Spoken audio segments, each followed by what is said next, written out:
안녕하세요. 닥터유 유태우입니다. 오늘의 주제는 다한증 완치훈련입니다. 다한증, 땀이 많이 나는 건데요.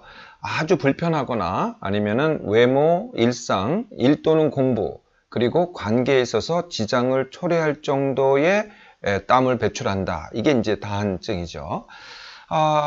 얼굴에 땀이 많이 난다. 그러면 어떤 문제가 생기겠어요? 네, 이 자체가 불편하죠. 그런데 외모에 문제가 됩니다. 다른 사람들하고 상대를 할 때 이게 이제 얼굴에 땀이 많이 나면은 이게 관계가 좀 어려워지겠죠. 특히 이제 여성들이 화장을 했을 때, 네, 화장이 어떻게 되겠어요? 막 지워진다든지 이런 문제가 생기잖아요.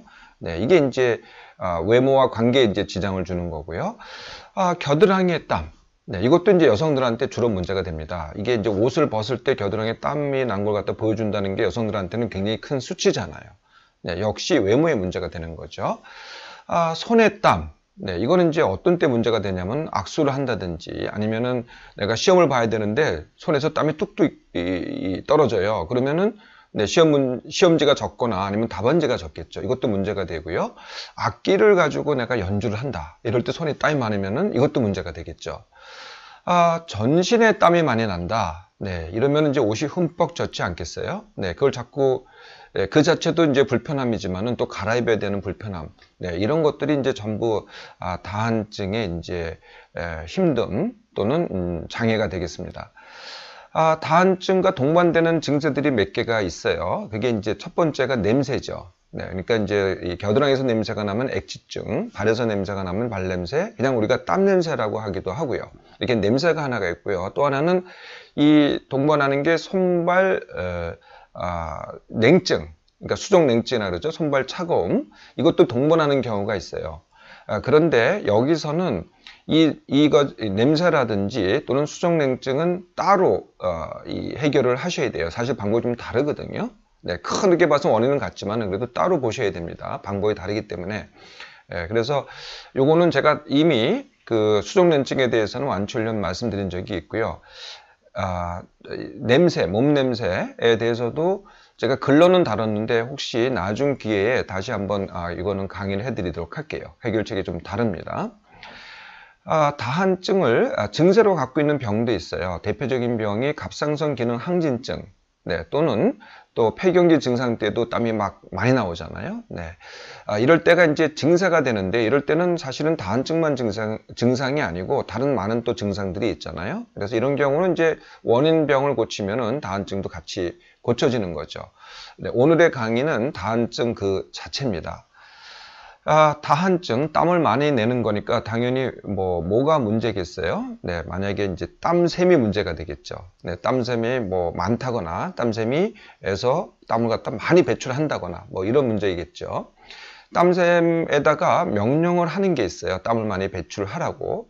그 명령을 하는 게 신경인데 어떤 신경이냐면은 자율신경 중에서 교감신경입니다. 그래서 교감신경이 과활성화, 지나치게 활성화됐을 때가 이 땀샘에다가 명령을 하죠. 땀을 많이 배출하라고.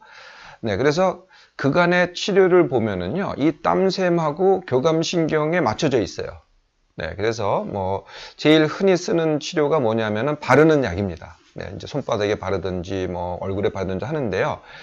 이게 이제 바를 때만 바를 때만 이게 효과가 있거든요. 그래서 바르는 방법이 이제 잘 때 바르고요. 얼굴이라면은 손이라면 잘 때 바르고 아침에는 이제 다 씻어냅니다. 만약에 얼굴에 바른다고 낮에 얼굴에 바르면 어떻게 되겠어요? 땀이 나는데 이게 굉장히 화장하기도 어렵고 어렵지 않겠어요? 손도 어렵겠죠. 낮에 만약에 바른다면은. 네, 이게 악수를 해야 되는데 이게 약 묻은 손으로 악수할 수 없죠. 손을 자주 씻으면은 또 약 효과가 떨어지겠죠. 네, 그래서 효과가 있긴 있는데 효과가 일시적이고 쓸 때만 효과가 있다. 네, 이게 이제 바르는 약입니다. 두 번째 방법이 이온 영동요법이라고요. 영어로는 이온토포레시스라고 하는데요. 이제 말은 이렇게 복잡한데요. 그러니까 약한 전류가 통하는 물입니다, 물. 네, 물을 갖다 이렇게 수조에 넣어가지고 이렇게 통에 넣어가지고 손이나 발을 담그는 거거든요. 네, 이런 치료를 갖다가 한 일주일에 2, 3회 정도 합니다. 이것도 완치가 되는 게 아니고요. 이거를 사용할 때만, 이런 치료를 받을 때만 효과가 있죠. 네, 세 번째 방법이 먹는 약입니다. 먹는 약은 항콜린제라고 하는데요. 아까 제가 교감신경이 땀샘에다 명령을 한다 그랬잖아요. 근데 그 교감신경의 끝에 신경 전달 물질이 나와요. 그 신경 전달 물질이 아세틸콜린, 그러니까 콜린이라고 합니다. 그것을 억제하는 거죠. 그래서 항콜린제입니다. 네. 그런데요, 네. 전신에 땀이 난다. 그러면 국소적으로 뭐 바른다 그래서 이게 큰 도움이 안 되지 않겠어요? 그래서 이제 전신 다한증에 도움이 되는데요. 문제는 이게 부작용이 큽니다. 예, 바른 약에 비해서는 부작용이 크고 또 역시 먹을 때만 효과가 있거든요. 네, 그래서 이제 제한적으로 사용이 되죠. 이렇게 이런 거 말고요. 이제 세 가지 이제 시술이 있습니다. 첫 번째가 보톡스, 두 번째가 레이저, 세 번째가 이 교감신경 절제술. 이건 이제 수술입니다. 이 세 가지가 있는데요. 보톡스는 이제 여러분들 잘 아시다시피 신경을 마비하잖아요. 네, 그런데 이게 맞을 때 되게 아픕니다. 이게 한 군데만 맞는 게 아니고 여러 군데를 맞게 되거든요. 네, 비용도 비용이지만 그리고 효과가 6개월 갑니다.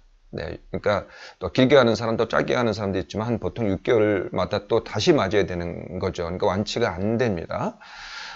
레이저는 이게 이제 땀샘을 파괴시키는 레이저거든요. 네, 그러니까 선택적으로 땀샘만 파괴를 시키는데 그런데 어디에만 해당이 되냐면은 겨드랑이에만 해당이 돼요.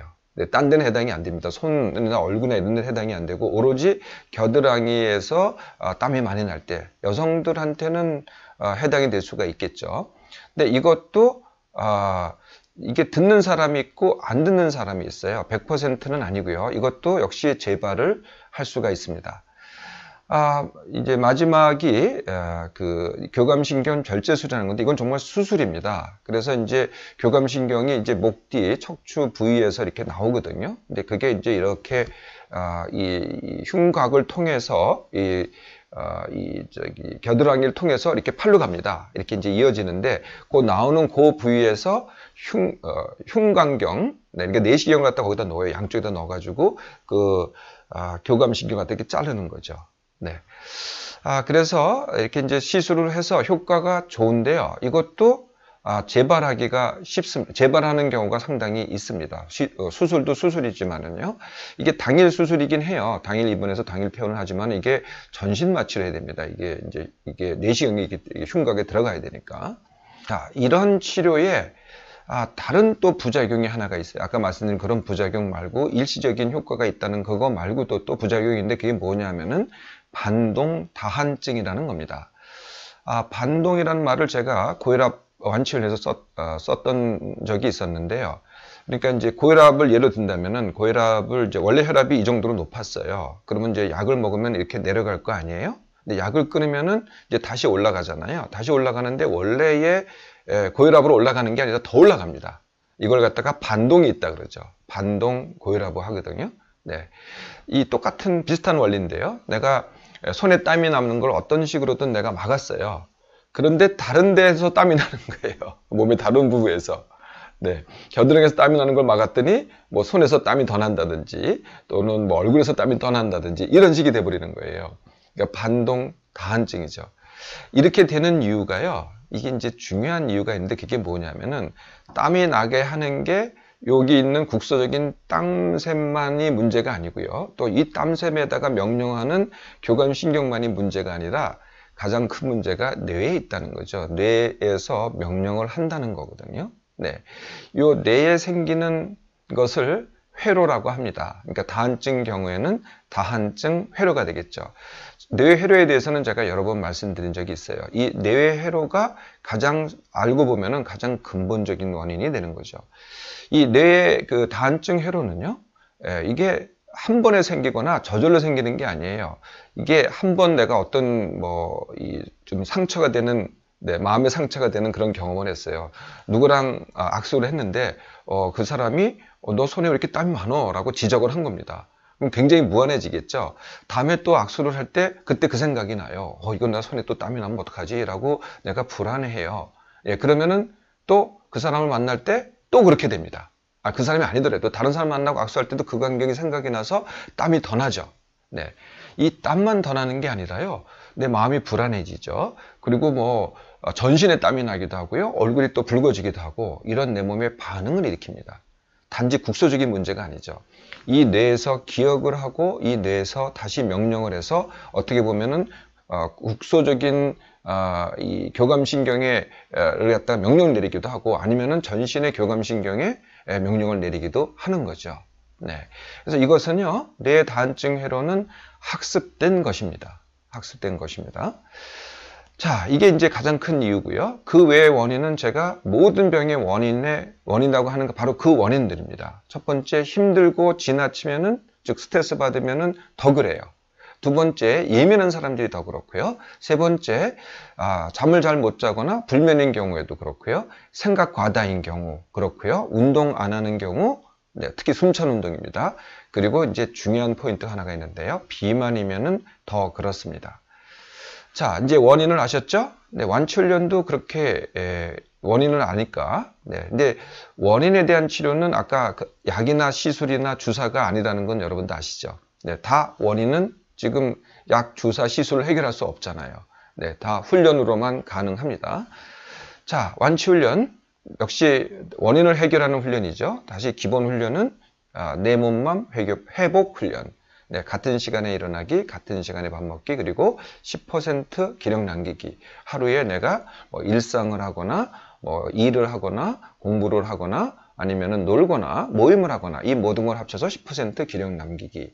그 다음에 예민한 분들은 둔감 훈련, 비숙면이거나 불면인 분들은 숙면 훈련, 생각이 많거나 TV, PC, 스마트폰 많이 보시는 분들은 그거 줄이기, 생각 줄이기 또는 생각 중지 훈련.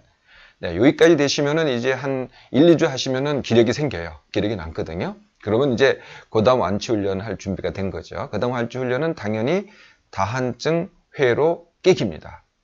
네, 그래서 이제 만약에 누구랑 악수하는데 내가 땀이 많이 나잖아요. 네, 그러면 여지껏은 어떻게 했어요? 가급적이면 이걸 회피하려고 했죠. 네, 그리고 만날 때도 저하고 악수한 분이 그런 분이 계셨어요. 저하고 악수를 하는데 이렇게 악수를 못해요. 항상 손을 다 피질 않고 뭐 손가락을 이렇게 한다든지. 이분이 이제 손에 땀이 많아서 그러신 거거든요. 네, 그러니까 악수하는 게 굉장히 겁나고 불안하고 두려운 거예요. 네, 이런 상황을, 그러니까 이 회로가 작동되는 상황을 일부러 다가가서 하기입니다. 네, 뭐 그게 악수가 됐던, 아니면 시험이 됐던, 아니면은 뭐 악기 연주가 됐던 일부러 하는 거죠. 그런데 이게 너무 압도적으로 당하면은 이게 훈련이 안 돼요. 모든 훈련은 밀당으로 하는 거거든요. 밀당이라는 것은 이전에 뭐 어저께라면 어저께 했던 것보다 조금 더 하는 겁니다. 갑자기 압도적으로 해서 이거 다시 못하겠다 이렇게 가는 게 아니죠. 그래서 조금 더 강하게 하고 또 할만하면은 또 며칠 지나서 조금 더 강하게 하고 반복하면서 조금 더 강하게 이렇게 조금씩 강하게 하는 걸 밀기라 그러고요. 조금 강하게 했더니 이게 너무 힘들어요. 그러면 다시 되돌아가는데 안 하는 게 아니고 요 전 수준으로 밀기 하기 전 수준으로 되돌아가는 겁니다. 이걸 당기기라고 해요. 밀고 당기기를 하면서 계속 끝날 때까지 앞으로 가는 거죠. 네, 그게 뭐 손이 됐던 얼굴이 됐던, 네, 얼굴도 뭐 누굴 만났을 때라든지 무슨 음식을 먹었을 때라든지 이런 이제 상황들이 생겨요. 그러면 거기에 점점 다가가는 거거든요. 네, 이게 이제 다한증 회로 깨기입니다. 여기까지만 하시면은요, 대부분은 이제 완치가 됩니다. 그래도 안 되잖아요. 예, 그러면 이제 숨찬 운동을 하셔야 됩니다. 운동에는 크게 숨찬 운동과 이 땀이 나는 운동이 있어요. 네, 숨찬 운동은 대개 실외에서 하는 운동, 땀이 나는 운동은 대개 실내에서 하는 운동입니다. 네, 다한증에 효과가 있으려면은 실외에서 하는 숨찬 운동이 효과가 더 있습니다. 물론 실내에서 하는 땀이 나는 운동도 도움이 되긴 해요. 근데 어떻게 생각해 보면 땀을 많이 내니까 이게 오히려 도움이 될 것 같다고 생각하지만 사실 그렇지 않습니다. 숨이 운동할 때입니다. 이런 정도로 차는 운동이 이 다한증에 즉각적인 효과를 보이는 거죠. 뭐 빨리 뛴다든지 조깅을 한다든지 등산을 한다든지 수영을 한다든지 진짜 자전거를 탄다든지 이런 운동들이 다한증 완치에 굉장히 효과적입니다.